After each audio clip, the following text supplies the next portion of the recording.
Hello नमस्कार दोस्तों। आज का हमारा टॉपिक है जीएसटी। इस टॉपिक में हम जीएसटी पर चर्चा करेंगे। उससे रिलेटिव जो भी आपका एग्जामिनर क्वेश्चन पूछ सकता है उन सब पर हम चर्चा करेंगे। जीएसटी फुल फॉर्म होती है इसकी गुड्स एंड सर्विस टैक्स, सेवा एवं माल कर, माल एवं सेवा कर। इसको एक देश एक टैक्स का नाम भी दिया गया है। वन नेशन वन टैक्स के बारे में इसको जानते हैं, इस नाम से भी इसको। देश में लगभग 17 प्रकार के कर लगाए जाते थे भारत में। हर राज्य के अपने अलग अलग टैक्स थे। किसी राज्य में 12% टैक्स लग रहा है, किसी में 14% है, किसी में 20% है, किसी में 5% है। तो ऐसे हर राज्य में अलग अलग टैक्स थे और लगभग देश में कुल मिलाकर 17 प्रकार के टैक्स लगाए जाते थे। इन सभी टैक्सों से इन सभी झंझटों से छुटकारा पाने के लिए और पूरे देश में एक प्रकार के टैक्स व्यवस्था शुरू करने के लिए कि भारतीय सरकार क्या लेकर आई? जीएसटी। अब आप देखो एक छोटा सा उदाहरण देखो। हरियाणा में पेट्रोल मिल रहा है 75 रुपये लीटर और वो ही पेट्रोल आपके राजस्थान में मिल रहा है 77 रुपये लीटर। तो आप यह देखो, जो सीमा पर जो लोग हैं हरियाणा राजस्थान के, वो कहाँ पर जाएंगे? राजस्थान वाले कहाँ पर आएंगे?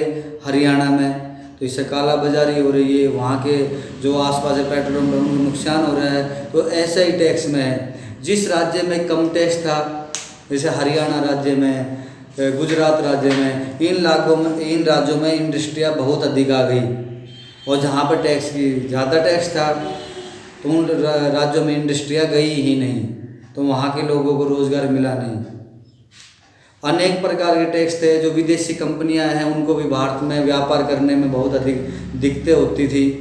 हर राज्य में एक सामान उनको अलग अलग राज्यों में अलग अलग रूपों में पड़ता था। अगर उनके गुजरात में इंडस्ट्री है तो वही सामान उनका 15,000 में है, वो इंडस्ट्री उनके हरियाणा में है सामान 15,500 में है, वही इंडस्ट्री उनकी तमिलनाडु में सामान 18,000 रुपये में है। ऐसे उनको परेशानी आती थी। इसलिए सभी टैक्सों को ख़त्म कर दिया जाए और पूरे देश में एक ही टैक्स लागू कर दिया जाए।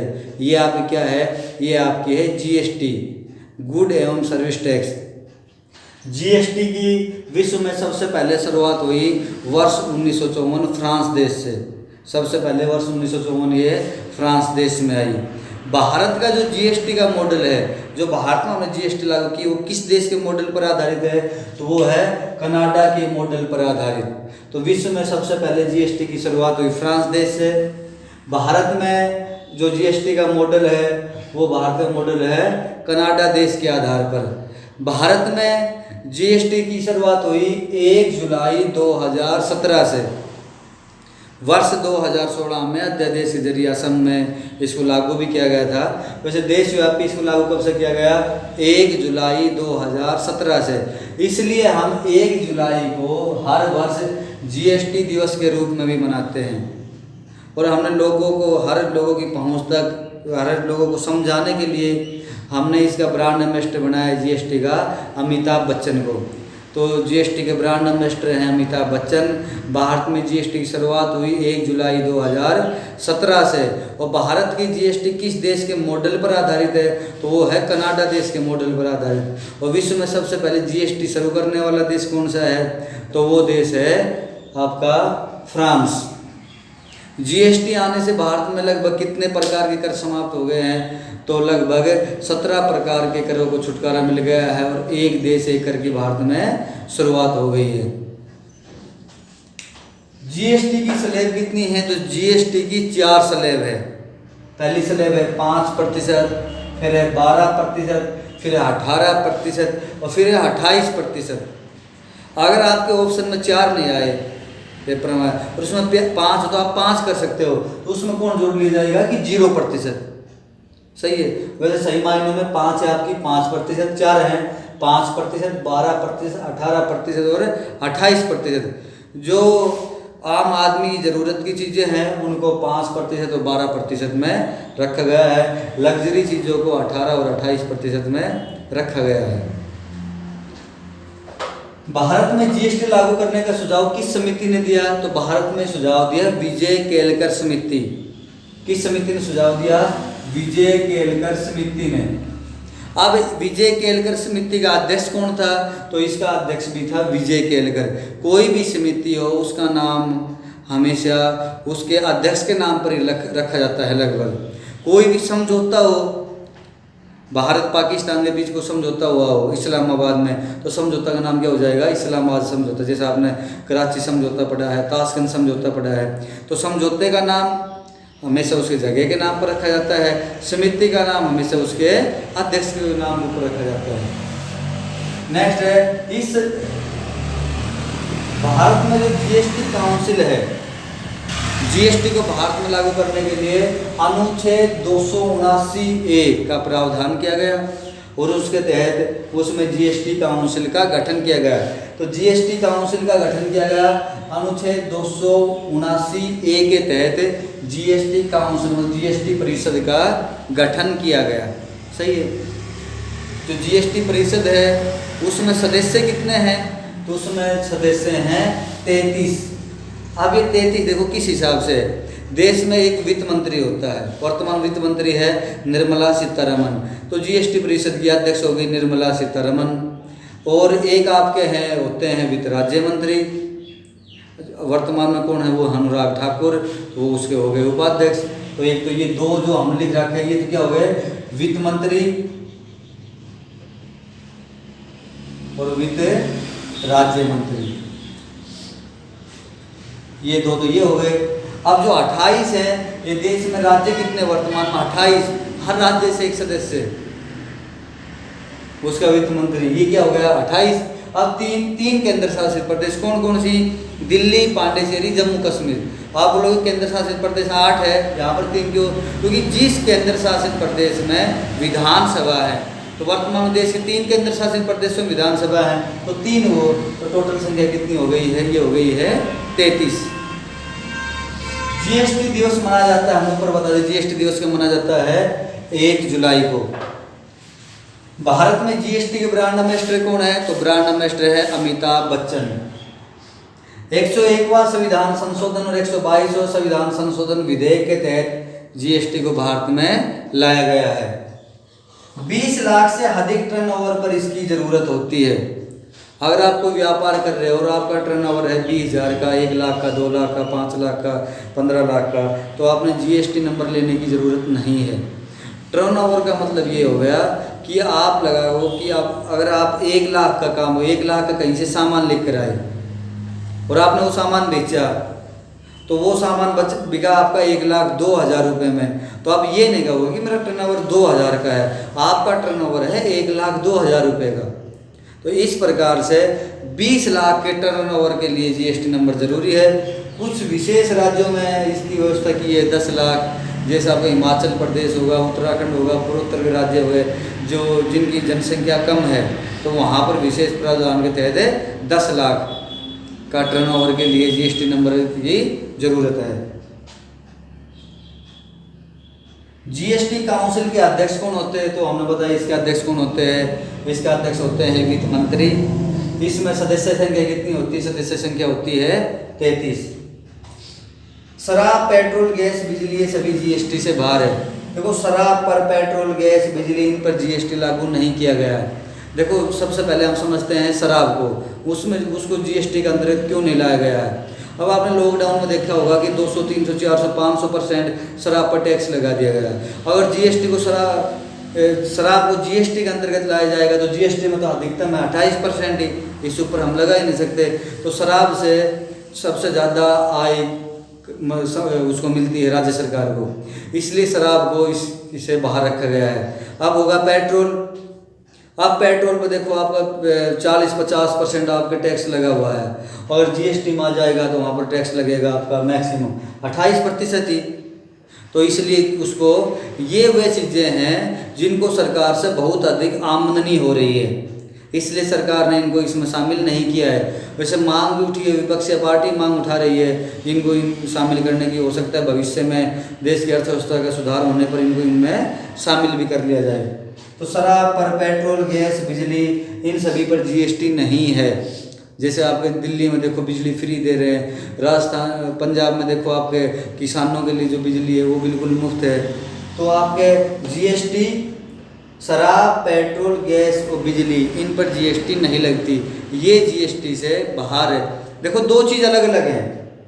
यहाँ पर हमने लिखा है कि आवश्यक उपभोग की वस्तु दाल, चावल, चीनी, नमक पर जीएसटी 0% है। जीएसटी 0% होना और जीएसटी से बाहर होना, ये दो अलग अलग चीज़ें। ये चीज़ें जीएसटी से बाहर है, मतलब कि इन पर जीएसटी नहीं लग रहा, इन पर जो राज्य सरकार अपना टैक्स लगा रही है वो लग रहा है। जो भी लगा रही हो 5, 10, 15, 20, 25, 30% जो भी वो लग रहा है। ये इन वस्तुओं पर जीएसटी 0% है, मतलब ये वस्तु जीएसटी के अंतर्गत हैं, लेकिन इन पर जीएसटी 5, 12, 18, 28% नहीं है, बल्कि इन पर जीएसटी बिल्कुल ही नील है, 0 है। जीएसटी में शामिल हैं लेकिन जीएसटी क्या है, इन पे 0 है। ये वस्तु जीएसटी से बाहर है और इन पे वो कर लगा है जो राज्य सरकार लगा रही है। जैसे शराब पर लग रहा है 40%, 50%, ऐसे वहाँ पर कर लगा रही राज्य सरकार, और ये चीज़ें जीएसटी में है, लेकिन इन पर कर क्या है 0%। आवश्यक उपभोग की वस्तुओं पर क्या है 0%, या कोई और आ गया तो उन पर 5 या 12% के दायरे में है। यहाँ तक होगा। जीएसटी की शुरुआत हुई सबसे पहले फ्रांस देश से। भारत में जीएसटी आई 1 जुलाई 2017 को। भारत में जीएसटी के ब्रांड एम्बेसडर हैं अमिताभ बच्चन। जीएसटी सबसे पहले भारत में शुरू हुई असम राज्य में। 101 संविधान संशोधन 122 और संविधान संशोधन विधेयक के तहत इसको भारत में लाया गया है। इस जीएसटी काउंसिल के में सदस्य संख्या है 33। इसके अध्यक्ष होते हैं आपके वित्त मंत्री। इसकी स्लैब है आपके 4, 5%, 12%, 18% और 28%। शराब, पेट्रोल, गैस, बिजली ये सब जीएसटी से क्या है बाहर हैं, और दाल, चावल, चीनी, नमक ये सब इन पर क्या है जीएसटी 0% है। सोना है वो भी जीएसटी से बाहर है, उसमें 3% टैक्स है। तो ऐसी कुछ चीज़ें हैं जो जीएसटी से अभी बाहर हैं। अब आप समझोगे जीएसटी में किस प्रकार, जीएसटी में जीएसटी नंबर आपको मिलता है, वो किसी भी दुकानदार को महीने में 3 बार इसको अप्लाई करना होता है, रिटर्न भरना होता है 3 बार, 10 तारीख को, 20 तारीख को, महीने की अंतिम तारीख को। अब देखो जीएसटी के प्रकार है 3। अब ये कर है क्या, लगता किस प्रकार से है, लोगों में इसी चीज़ को लेकर विवाद है, विरोधाभास है, जानकारी का अभाव है। अलग अलग प्रकार के कर लगते थे, देश में सभी को समाप्त कर दिया है और एक देश एक कर ले आए हैं कि भाई एक प्रकार कर लगेगा। लोहे के जो गाटर हैं वहाँ पर हरियाणा में भी उतना ही कर लगेगा, उन पर पंजाब में भी उतना ही लगेगा, केरल में उतना ही लगेगा और असम में भी उतना ही लगेगा।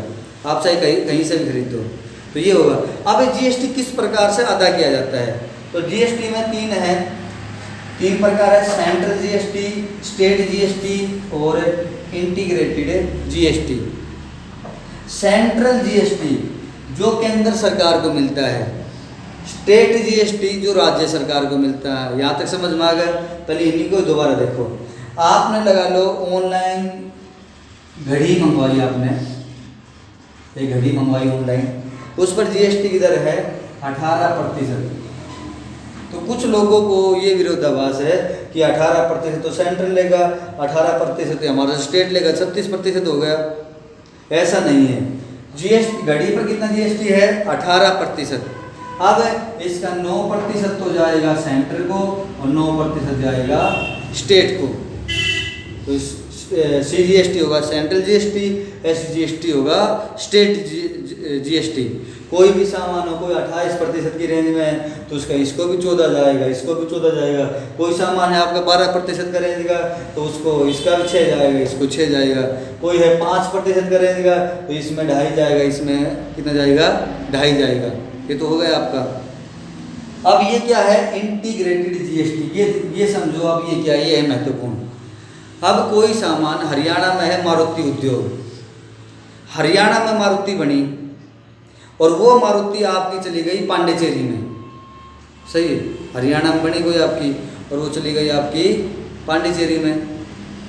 अब वहाँ पर पांडिचेरी में वो पहले उससे समझो आप, मैंने इस यहाँ पर नहीं बताया, पांडिचेरी हो गया वो क्या है केंद्र शासित प्रदेश, यूनियन टेरिटरी, तो यूटी, तो उनका हो गया यूटी जीएसटी। जो भी केंद्र शासित प्रदेश है, देखो स्टेट में तो लगा है स्टेट जीएसटी, एसजीएसटी, केंद्र में लगा सेंट्रल जीएसटी, CGST। तो ऐसे जो केंद्र शासित प्रदेश होता है उसमें लगता है UTGST। वहाँ पर ये स्टेट वाला नहीं होता। केंद्र शासित प्रदेश का आधा हाफ और हाफ ही आपका केंद्र सरकार का। सही है।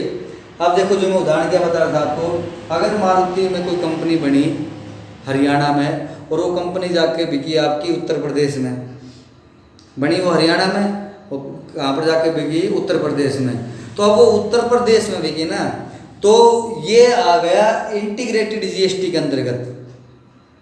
अब इसका मारुति पे लगाओ कि आपका 28% टैक्स है, तो ये मारुति किस में आ गई? आ गई इंटीग्रेटेड जीएसटी में।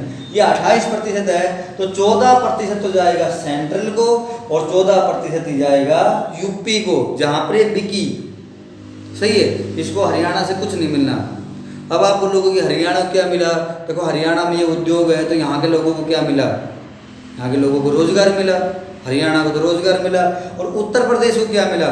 उत्तर प्रदेश में वो गाड़ी बिकी, उसको ये मिला। पहले क्या होता था कि अधिकतर कंपनियां आपकी अधिकतर हरियाणा में हैं, दिल्ली में हैं, गुजरात में हैं।